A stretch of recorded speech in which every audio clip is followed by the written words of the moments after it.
Hello दोस्तों, मैं Abhijeet Vishwas as a JE working of Kasapada railway workshop. Welcome my YouTube channel success with Abhijeet. आज हम आप लोगों को मेरा नोट का माध्यम से राजभाषा जो ऑफिशियल लैंग्वेज होता है उसका बारे में चर्चा करेंगे। तो पहले देखिए, कॉन्स्टिट्यूशन ऑफ इंडिया हमारा जो पार्ट 1 होगा वो हम लोग कॉन्स्टिट्यूशन इंडिया के बारे में चर्चा करेंगे। कॉन्स्टिट्यूशन इंडिया कब एक्टिव हुआ था, कब एडेप्टेड हुआ था, और उसमें कौन सा पार्ट में ऑफिशियल लैंग्वेज के बारे में बोला गया, उसके बाद शेड्यूल के बारे में बोला गया, कौन सा शेड्यूल में बोला गया। तो धीरे धीरे वो हम लोग अभी चर्चा करेंगे। तो चलिए देखिए, पहले कॉन्स्टिट्यूशन ऑफ इंडिया जो भारतीय संविधान बोला जाता है, वो कॉन्स्टिट्यूशन ऑफ इंडिया जो है वो सुप्रीम लॉ ऑफ इंडिया है।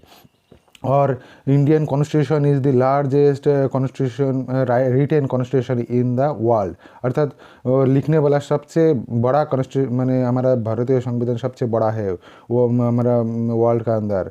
और हमारा जो फादर ऑफ इंडियन कॉन्स्टिट्यूशन बोला जाता है वो B.R. अम्बेडकर को बोला जाता है। अभी देख, हमारा जो कॉन्स्टिट्यूशन है वो एडॉप्टेड मतलब वो ले गया था, वो हमारा जो कॉन्स्टिट्यूशन असेंबली होता है उसमें टोटल 389 मेंबर, वो 26/11/1949 में वो गृहीत हुआ था, अडॉप्टेड। वो 26 नवंबर को हम लोग जो डे बनाता वो बनाता हम लोग देखता है कॉन्स्टिट्यूशन डे बोला जाता है। और एक हमारा डे होता है वो है नेशनल लॉ डे, ये एग्ज़ाम में आता है।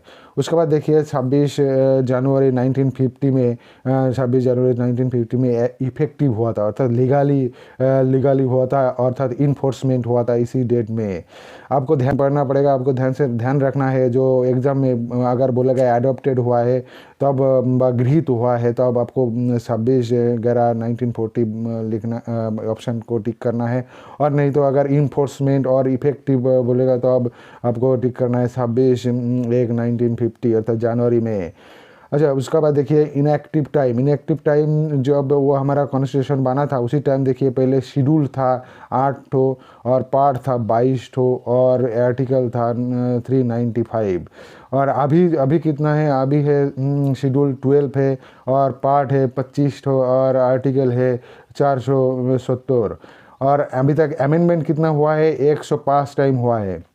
अच्छा, तो पार्ट तो हम देख रहे हैं 22 ठो। अच्छा, एक पार्ट आपको याद रखना है, वो एग्जाम के पॉइंट ऑफ व्यू से बहुत ही ज़रूरी है। पार्ट तो हर पार्ट आपको याद रखना है, फिर भी एक पहले जो पार्ट है वो क्या बोला जाता है, उसमें पहले पार्ट मतलब शेड्यूल 1 में the union and it's territory, मतलब हमारा जो स्टेट है और यूनियन टेरेटरी है उसका बारे में पार्ट 1 में बोला गया। उसके बाद देखिए हमारा राजभाषा जो है वो ऑफिशियल लैंग्वेज जो है उसमें देखिए, पहले हम लोग तो पता है जो हिंदी जो होता है वो देवनागरी स्क्रिप्ट से लिया हुआ है, इसका बारे में आपको याद रखना है। उसके बाद देखिए शेड्यूल 8 में भाषा के बारे में बोला गया, वो ऑफिशियल लैंग्वेज और राजभाषा जो होता है वो पार्ट 17 ये आपको ध्यान से याद रखना है। और ये जो पार्ट 17 जो भाषा का बारे में बोला गया उसको हम लोग पार्लियामेंट में पास किया था वो 14 सितंबर 1949 में। वो गृहीत होने का पहले कॉन्स्टिट्यूशन गृहीत होने का पहले डेट में देखिए 1949 में 14 सितंबर, अर्थात 14 सितंबर हम लोग क्या बनाता है, नेशनल हिंदी डे, ये एग्ज़ाम में आता है नेशनल हिंदी डे। और भी और एक 10 जनवरी जो वर्ल्ड हिंदी डे हम लोग मनाता है, जो वर्ल्ड हिंदी डे हम लोग मनाता है 10 जनवरी। तो देखिए वो 1979 में नागपुर में एक वर्ल्ड हिंदी कॉन्फ्रेंस हुआ था, ये भी आपको याद रखना है। और 10 जनवरी जो वर्ल्ड हिंदी डे बना था उसी टाइम हमारा PM जो प्राइम मिनिस्टर था वो मनमोहन सिंह था, वो 2006 से बना हुआ था। तो अब इधर में याद रखिएगा 10/1/2006, ये आपको याद रखना है। उसके बाद देखिए उसके बाद देखेंगे हम लोग शेड्यूल जो 8 है और पार्ट जो 17 है वो जो वहाँ पर जो आर्टिकल हमारा जो भाषा का बात बोला गया, वो हमारा जो लैंग्वेज का ऑफिशियल लैंग्वेज का बात बोला गया वो 343 से 351 आर्टिकल में बोला गया। टोटल 9 आर्टिकल है और 4 चैप्टर में वो डिवाइड कर गया, वो आपको जरूर याद रखना है, ये एग्जाम में आता है डायरेक्ट। कितना आर्टिकल में बोला गया भाषा का ऑफिशियल लैंग्वेज के बारे में और चैप्टर कितना है वो अभी देखिए हम लोग वो जो चैप्टर 4 है और जो लैंग्वेज आर्टिकल में बोला गया वो हम लोग धीरे धीरे चैप्टर करके और आर्टिकल करके हम लोग देखेंगे। ये हर आर्टिकल बहुत ही इंपॉर्टेंट है। चैप्टर 1 में क्या बोला गया, चैप्टर 2 में क्या बोला गया, चैप्टर 3 में क्या बोला गया, चैप्टर 4 में क्या बोला गया, कौन सा आर्टिकल में कौन सा बात बोला गया, वो हमको ध्यान से देखना है। तो पहले देखिए चैप्टर 1 में देखिए language of union. Language of union मतलब कौन सा स्टेट में क्या लैंग्वेज होगा उसका बारे में बोला गया। तो 343 में official language of the union, यह आपको याद रखना है 343। अच्छा उसके बाद आर्टिकल 344 कमीशन और committee parliament of official language. Parliament official language, parliament में जो संसद होता है हमारा, वहाँ पर कमीशन और कमिटी का बारे में बोला गया है 344 में, ध्यान रखना है। चैप्टर 2 में देखिए, चैप्टर 2 में हम लोग देखेंगे जो रीजनल लैंग्वेज के बारे में बोला गया है। जैसे रीजनल लैंग्वेज कैसा है, जैसे हम लोग आगे जाकर देखेंगे जो रीजनल में 3 रीजनल में बांटा गया है, एक ए, एक बी, एक सी में। तो वो चैप्टर 2 में बोला गया। तो 345 में देखिए ऑफिशियल लैंग्वेज ऑफ स्टेट, और जो हमारा ऑफिशियल लैंग्वेज वो कौन सा स्टेट में क्या लैंग्वेज होगा उसका बारे में बोला गया 345 में। उसके बाद लिखिए 346 official language for communication between one state and other between the state the union. अर्थात जो 346 में बोला गया क्या, भाषा को एक स्टेट से दूसरा स्टेट और यूनियन जैसा यूनियन टेरिटरी होता है, इसमें कैसे वो कम्युनिकेशन होगा, जो वार्तालाप होगा, वही बार के 346 में बोला गया। उसके बाद देखिए 347 special provision related to language spoken by a selection of the population state. अर्थात वो लैंग्वेज स्पोकन के बारे में बोला गया। चैप्टर 3 में क्या बोला गया, language of the supreme court, high court. ये आपको ध्यान से याद रखना है। हमारा चैप्टर 3 में लैंग्वेज सुप्रीम कोर्ट के बारे में, हाई कोर्ट के बारे में बोला गया। लैंग्वेज अर्थात जो 348 में language to be use supreme court in the high court and act bill. अर्थात हमारा जो ऑफिशियल लैंग्वेज वो हमारा देख रहा है जो 348 में हमारा वो यूज हुआ है, वो सुप्रीम कोर्ट में, हाई कोर्ट में कोई अगर एक्ट होगा, कोई बिल होगा, कोई नोटिस जारी होगा तो ये ऑफिशियल लैंग्वेज में वहाँ पर जारी होगा। तो उसके बाद देखिए 349 special producer for enactment of certain law related language. Language के बारे में जितना लॉ होगा, माने आइन होगा, वो 343 में बोला गया है। उसके बाद देखिए चैप्टर 4 में क्या बोला गया, स्पेशल डायरेक्टिव्स, मतलब कुछ स्पेशल बात बोला गया है लैंग्वेज के बारे में। देखिए पहले 350 में देखिए language of use representative for redress grievance.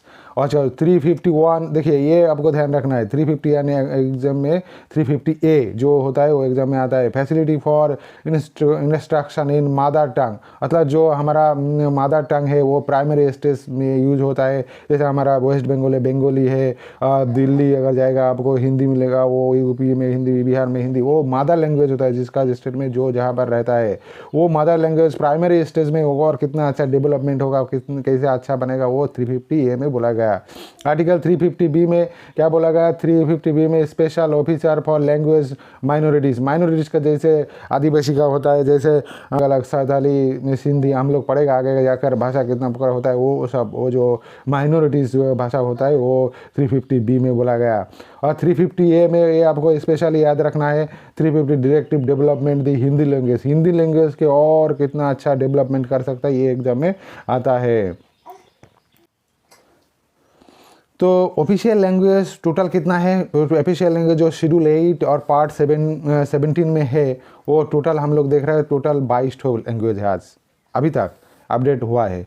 तो 14 हमारा पहले जो जब कॉन्स्टिट्यूशन इनएक्ट हुआ था तो अब 14 था, उसका बाद और एक जोड़ा गया, उसका बाद और 3 जोड़ा गया, उसका बाद और 4 जोड़ा गया। ये हम लोग पूरा सीरियल बाई सीरियल देखेंगे जो कैसे वो हम लोग लेकर आया, वो 14 से 1 3 4 करके 22 तो कैसे लेकर आया। तो देखिए पहले स्टार्टिंग टाइम में कितना था, 14 लैंग्वेज था। वो 14 लैंग्वेज क्या है, पहले हिंदी है, उसके बाद बंगाली, तेलुगु, तमिल, मलयालम, आसामीज, उड़िया, पंजाबी, उर्दू। आंध्र प्रदेश, बिहार, वेस्ट बंगाल, उत्तर प्रदेश, ये एग्जाम में कभी कभी पूछ लेता है जो उर्दू कहाँ कहाँ होता है। आंध्र प्रदेश, बिहार, वेस्ट बंगाल, उत्तर प्रदेश, ये सब जगह में ऑफिशियल लैंग्वेज में ऐड किया गया।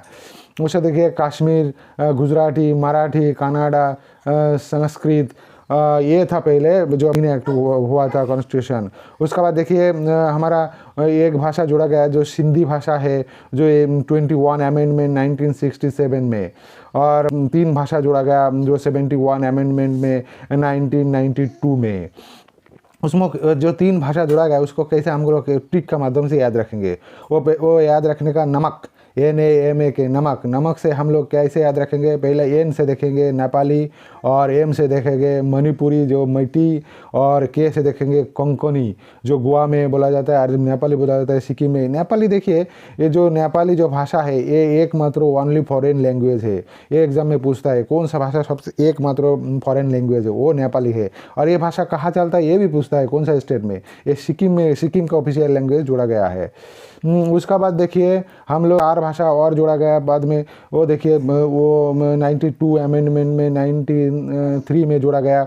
वो हम लोग 4 भाषा जोड़ा गया है, उसको हमको कैसे याद रखना है, और बदमाश करके याद रखूँगा, BODOMAS बदमाश। अच्छा, बी से हम लोग याद रखेंगे बोडो जो आसाम में बोला जाता है। डी से हम लोग याद रखेंगे डगरी जो जम्मू कश्मीर में बोला जाता है। एम से हम लोग याद रखेंगे मैथिली जो बिहार झारखंड में बोला जाता है। और एस से हम लोग याद रखेंगे संथाली जो border of Orissa, Bihar, West Bengal में आदमी जो आदिवासी है वही सावताली भाषा बोलता है।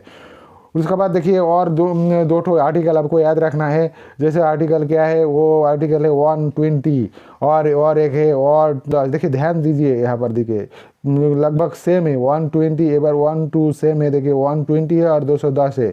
एक जब में आता है, एक तो कम होगा और एक तो ज़्यादा होगा 200, तो जो कम होगा 120 होगा। वो ऑफिशियल लैंग्वेज पार्ट 4 में बोला गया।